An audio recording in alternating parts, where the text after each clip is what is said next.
May 13, 2005. Andi events. This is the tragedy that separated Uzbekistan from the rest of the world and annexed it to the Russian government. On the same day, a plan was hatched to assassinate Islam Karimov and therefore tie him to Putin's empire. There are a lot of good thoughts about the Akromians in Andi. They did good things. Information about them can be found by anyone. However, Shavkat Mirziyoyev, who became prime minister in 2003 with the help of Putin's henchmen, immediately began to serve his master and plotted with Rustam Inoyatov.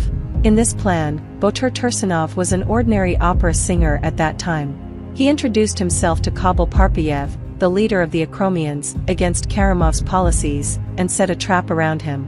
Botur Parpiyev himself had a slave for the Andijan region. In this plan, Almatov was called a blind mouse. Unknowingly, Mirziyoyev Parpiyev served the Tursunovs. It was Tursunov who started the uprising. Arming and attacking a police station was also his plan. But those weapons were pre-made cartridges. The main goal was to oppose Karimov's policies with weapons in the hands of Muslims. This plan had two goals. A. One of the rioters addressed Putin. If the plan goes ahead, Russian troops led by Patrushev will enter. B. At a time when Uzbekistan was developing, it was to attract investors by destroying its foreign relations. When the Russian troops arrived, they could have shared a lot of unpleasant events. The main thing is that Mirziyoyev ascended the throne as soon as possible with the help of Putin, and now we would be a part of Russia. It is not clear how many people died in the area. The Uzbek soldiers were not trusted in this conspiracy. The fighters who shot the people were a group of Almatov's allies, led by Kutoaberganov, who had been brought in from a neighboring country. It was clear that no Uzbek soldier would open fire. For this reason, this group of Naomniks was dressed in the military uniform of Uzbekistan and put on the front. True, some of US may have been bitten, but it's not clear. Clearly, the soldiers who shed the blood of the people are guerrilla militants. It was organized by Almatov. He even promised to pave the way for Kabul Parpiyev to leave with the then governor of Andijan, but they themselves added ordinary people to the group of Akromians. After the revolution, of course, it will open in court. For now, let Almatov repent in the mosque he built, using the wealth he gained from the blood of the people. This mosque was built for the blood of the people. It was when Almatov truly repented that he could fight the organizers of this tragedy or go out and expose it from the outside because he unknowingly intervened. Then the organizers of Murzian would be punished, and Uzbekistan would now be among the developed countries. Perhaps Karimov would not have been killed either. We, too, would not have handed over our power to the Putinists. Cover Murzian, you were so engrossed in the work of the kingdom that you did not refrain from shedding the blood of the people. The people, for their own blood, for their lives, are still traitors like you, who will be held accountable for the blood of innocent people up to their necks. It is an honor for you to escape from Uzbekistan. But let history remind us which dictator escaped.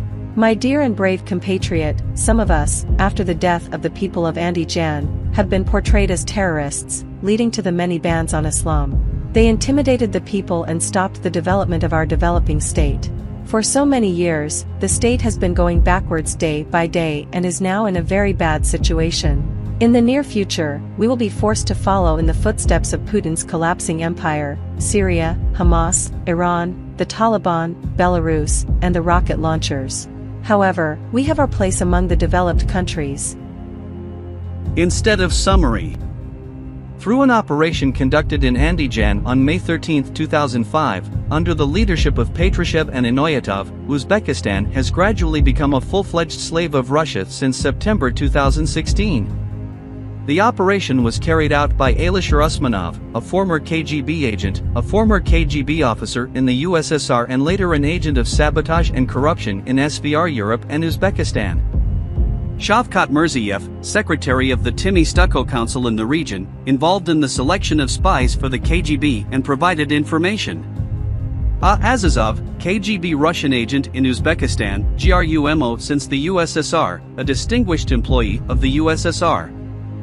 Shavkat Mirziyoyev, who is recognized as a fascist leader by 40 developed countries and is close to Putin, is not a legitimate leader. All the documents he signs are illegal in Uzbekistan. The national cadres of Uzbekistan have been fighting against these political and economic invaders of our country for 30 years. After February 24, we began to receive assistance from the international administration in the struggle to build a national independent state. If you can, open it; if you can't, close it; if you can't, pray. Claim your rights. If you don't want your kids to be traitors, prostitutes and homosexuals in the future, take action now.